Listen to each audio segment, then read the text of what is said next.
दोस्तों, क्या कश्मीर में रहने वाले लोग हमारे अपने नहीं हैं? क्या कश्मीर में रहने वाले लोग हमारे अपने नहीं थे, या कश्मीर में रहने वाले लोग हमारे अपने अब नहीं होंगे?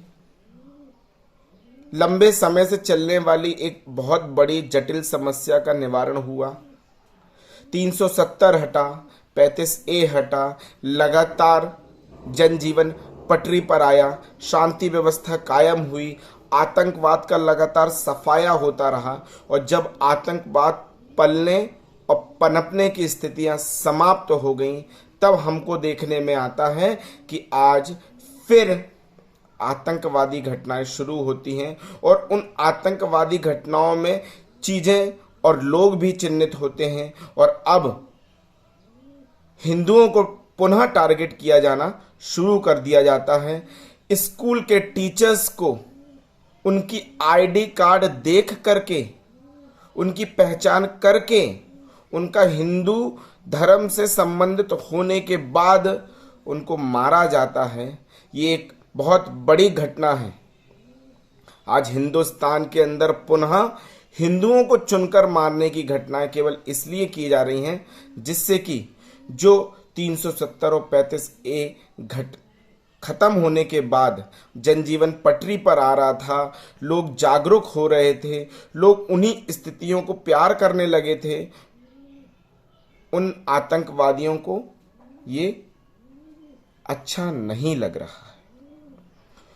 उन आतंकवादियों की कमर टूट चुकी है और वो पुनः इस प्रकार की घटनाएं करके वहां पर अशांति फैलाना चाहते हैं, भय फैलाना चाहते हैं, एक खौफ पैदा करना चाहते हैं, डर पैदा करना चाहते हैं। और जब इस प्रकार की घटनाएं होती हैं और देश में शांति रहती है, देश मौन रहता है, तो दुख होता है। और उसका एक कारण है, जब लखीमपुर की घटना होती है तो पूरे देश के चुने हुए नेता, चुने हुए विपक्षी नेता जो गिद्ध की भांति लखीमपुर जाने के लिए सारे काम काज, अपनी वीआईपी व्यवस्थाओं को छोड़ करके जाने के लिए तत्पर रहते हैं। एक नेता सिद्धू, वो 2 कौड़ी का सिद्धू, वो 10,000 गाड़ियां, हर विधानसभा से 100 गाड़ियां लेकर के लखीमपुर जाना है। और आज जब सिख समुदाय के ऊपर, कश्मीर में सिख समुदाय के व्यक्ति के ऊपर कातिलाना हमला होता है, मौत हो जाती है, तब वही सिद्धू शांत रहता है। वही विपक्ष के नेता चरणजीत सिंह चन्नी, जो नया मुख्यमंत्री है, कुर्सी बचाना चाहता है, आला कमान की नजर में हीरो बनना चाहता है, 50 लाख रुपए लखीमपुर में दे आता है, पर उसे कश्मीर का आतंकवाद से मारा हुआ एक सिख समुदाय का व्यक्ति दिखाई नहीं देता है। देखिए, आप दोगली राजनीति देखिए, कितना अंतर है लोगों की सोच में, विचारों में, राजनीतिक विचारधारा में।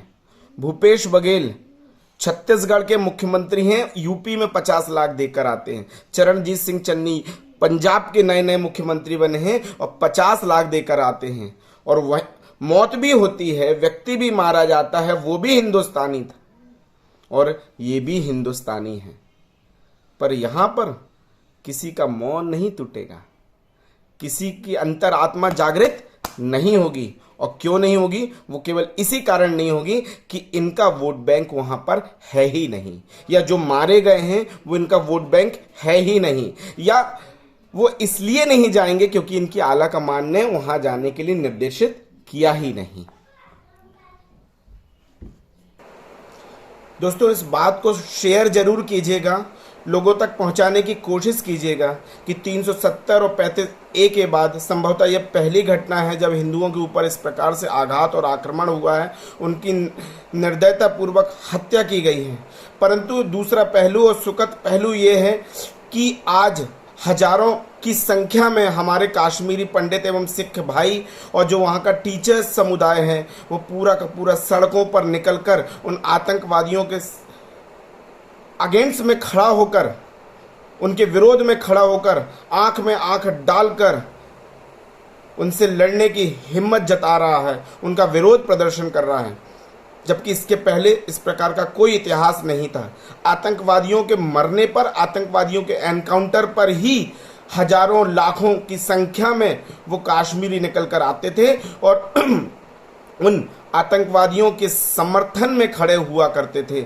आज पहली बार है जब हमारे लोग, हमारे हिंदू भाई अपने ही लोगों के समर्थन में उस कश्मीर में खड़े होकर के, इकट्ठे होकर के उन आतंकवादियों के विरोध में प्रदर्शन कर रहे हैं, आंख में आंख डालकर प्रदर्शन कर रहे हैं। ये एक बहुत सुखद पहलू है, यह एक सकारात्मक पहलू है और हमें यही चाहिए था। और इन्हीं सारी बातों से डर करके वो इस प्रकार की निर्दयतापूर्वक घटनाएं अंजाम दे रहे हैं। तो दोस्तों, इस वीडियो को ज़्यादा से ज़्यादा शेयर करके ये बात सब लोगों तक पहुंचाएं कि राजनीति केवल और केवल एक ही पहलू पर होती है, वो है वोट बैंक। उनका वोट बैंक कहां पर है, इस बात पर ही 50 लाख दिए जाएंगे, नहीं तो नहीं दिए जाएंगे। फिर भले ही मौत किसी की भी हो। बताइए उन सिद्धू को, बताइए उन चन्नी को, बताइए उन भूपेश बघेल को और बताइए सारे विपक्षी नेताओं को कि मौत यहाँ भी हुई थी, मौत वहाँ भी हुई है, पर यहाँ चुनाव है, वहाँ चुनाव नहीं है। यहाँ तुम्हारा वोट बैंक है, वहाँ तुम्हारा वोट बैंक नहीं है। केवल और केवल इन्हीं पर आधारित होती है तुम्हारी अपनी विचारधारा। धन्यवाद।